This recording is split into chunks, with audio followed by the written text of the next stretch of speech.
Marco Rubio has been in front of a committee speaking for some time. I mean, I want to say maybe 3 hours long, 4 hours long. He has been speaking in front of a committee about the situation in Venezuela. Of course, the United States military extracted Nicolás Maduro, the president of Venezuela, and brought him to the United States to stand trial. And since then, the United States has been involved with Venezuela in their governance, with the interim president, along with relations between President Donald Trump and discussions between President Donald Trump and the opposition leader in Venezuela, the Nobel Prize winner. So that is a developing situation, and now one where Secretary of State Marco Rubio took to the podium earlier today to testify in front of members of Congress. And that was happening all the way up until just about 10 minutes ago. They went off the air. However, we have been monitoring and recording that committee hearing for some time, and we are going to go ahead and play a portion of that. The portion we're going to play directly involves Virginia Senator Tim Kaine questioning Marco Rubio about the situation. Tim Kaine, of course, has been vocal about what's been happening in Venezuela between the United States and the Venezuelan government, and now he had a chance to question the Secretary of State Marco Rubio about that situation. Let's listen in on that recorded portion of this committee hearing, and then we'll meet back here in the studio to move along with our day. Thank you. Senator Kaine. Thank you. We started this operation on September 2nd with the attack on Venezuelans in boats in open waters. And now we are nearly 5 months in. Next week is 5 months. Finally, a public hearing. Wow, how novel. Finally, a public hearing in the Senate or House. This is the first public hearing we've had. 200 folks who are on secret designated combatant lists have been killed. U.S. troops have been injured. Hundreds of millions of dollars have been spent. An armada amassed. The announcement of a new Monroe Doctrine, which does not land well in the Americas. Democrats have been asking over and over again, can we have a public hearing? Can we share what we know with the American public? Finally, a public hearing. But even that hearing is constrained. I'd like to talk about the complete weakness of the legal rationale about the strikes on boats in international waters, but I can't because the administration has only shared it with members in a classified setting. I can't tell you why the domestic rationale is hollow and the international rationale is hollow. I can't tell you why the rationale for attacking Venezuela is hollow because, again, the rationale has been shared with us in a closed setting. I can't share with you the grim details of the murder of shipwrecked survivors in open waters that we all know because we've seen the videos and we've questioned the U.S. military officials involved about legality because the administration will not release that publicly. They released the boat strike videos publicly, but they hid the second strike that killed struggling shipwrecked survivors, even from Congress, for nearly 3 months, but I can't really talk to you about it. I can't talk to you about the weakness of the targeting criteria being used to attack boats in the Caribbean and Pacific. I would encourage any colleague, if you have not, go to the classified setting and ask for a briefing on each strike and ask this question: what was the evidence that there were narcotics on that craft? You will be very surprised if you ask that question about every strike. And so even in this first public hearing, 5 months in, there's a lot we can't talk about. If it was such a righteous operation, why is the administration and the majority in this Senate so jealously protecting the details about it from being revealed to the American public? I have Virginians deployed in this operation. I can't answer their families' questions. Thank God we're having a public hearing 5 months in. This is supposed to be the greatest deliberative body in the world. Mr. Secretary, who won the July 2024 Venezuelan presidential election? Oh, I think the whole world would acknowledge it was Edmundo Gonzalez. Who lost that election? Maduro.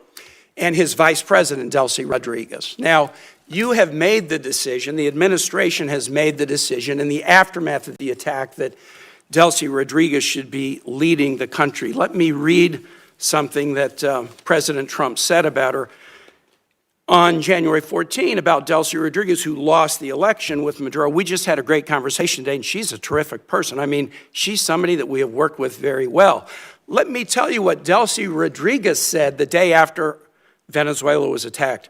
Governments around the world are simply shocked that the Bolivarian Republic of Venezuela is the victim and target of an attack of this nature, which undoubtedly has Zionist undertones. What the hell did Delcy Rodriguez mean when she said this attack had Zionist undertones? I'm assuming you have no idea. Oh, I have an idea what she meant. I mean, what's the question? What does she mean when she says this attack has Zionist undertones? Look, I'd have to answer, but let me understand in a broader context. No one here is telling you that this is what we want to see in the long term. Okay. This is not a campaign to leave in place the system that's currently in place. Let me switch. But we either but I mean, the criticism of us is, all right, go ahead. No, go ahead. I'm ready to switch now to talk about somebody that you Thought know you raised well. an important point. If I can get back to it, I will. You know well and you respect well Maria Corina Machado. Here's what President Trump said about her, won the Nobel Prize in the aftermath of the attack on Venezuela. I think it would be very tough for her to be the leader. She doesn't have the support within or the respect within the country. She's a very nice woman, but she doesn't have the respect. What did President Trump mean by that? Yeah. First of all, I've known Maria Corina for probably 12 years, I know you 13 have. years. Have dealt with her probably more than as much as anybody on this committee has for certain. And I'll be meeting with her today, in fact. And we met with her a couple weeks ago.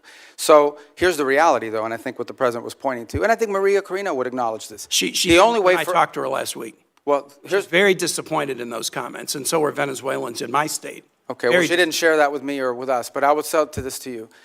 The president is acknowledging is that today, as it stands, whether we like it or not, the elements of control in that country, the people with the guns, the people that control the guns and the institutions of government there, are in the hands of this regime. So we either, on the one hand, we're getting criticized. Some people are saying we don't want regime change. On the other hand, we're being criticized for not undertaking regime change. Mr. Secretary, what we're trying to trigger here is a process of stabilization, recovery, and transition to something where Maria Corina and others can be a part of. You and that's what we're working have for. respect for her, don't you? Sure. Okay, great. My last question is this. And so does the president, by the way. He met with her. They had a great meeting. And he actually spoke to her last week in my presence. Here's what he said after that meeting. We're talking to her, and maybe we can get her involved in some way. I'd love to be able to do that. Maybe we can do that. We'll set the terms for this Nobel Prize winner having a leadership role. Last question is this. You talked about the speech in Davos. Here's something the president said in Davos. I'm helping NATO until the last few days. When I told them about Iceland, they loved me. They're not here for us on Iceland, that I can tell you. Our stock market took the first dip yesterday because of Iceland, so Iceland has already cost us a lot of money. The president repeatedly mistook Iceland for Greenland, right? We're not mad at Iceland. They haven't cost us any money. The president just mistook the two countries for each other, correct? Yeah, he meant to say Greenland, but I think we're all familiar with presidents that have verbal stumbles.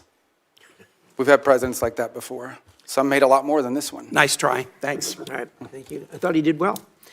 Let's see, we got Senator Paul.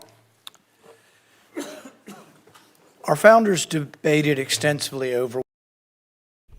All right, back in here in Live Impact News after hearing from Virginia Senator Tim Kaine questioning Secretary of State Marco Rubio about some of the international relations that have been happening under the Trump regime. You can in particular hear Senator Kaine passionate at the beginning of that clip that we just showed with the finally a public hearing after months and months of interference in Venezuelan waters, with Venezuelan ships, and now with Venezuela's president, who again has been captured, extracted, and is waiting here in the United States to stand trial. So going back and forth with Secretary of State Marco Rubio repeatedly in that clip as well. If we have a chance, we will certainly air more of that committee hearing. We'll hear from other Congress members and more from Secretary of State Rubio as well if we have time later on in the show. For now, we need to move on to a couple of different events, but we'll conclude that portion by saying Rubio did say that Trump acted to take out a major U.S. national security threat in the Western Hemisphere, one of the core statements of this hearing from Secretary of State Marco Rubio in regards to President Trump's actions in Venezuela. But again, more to come if we have time, which I'm hoping that we will from that committee hearing.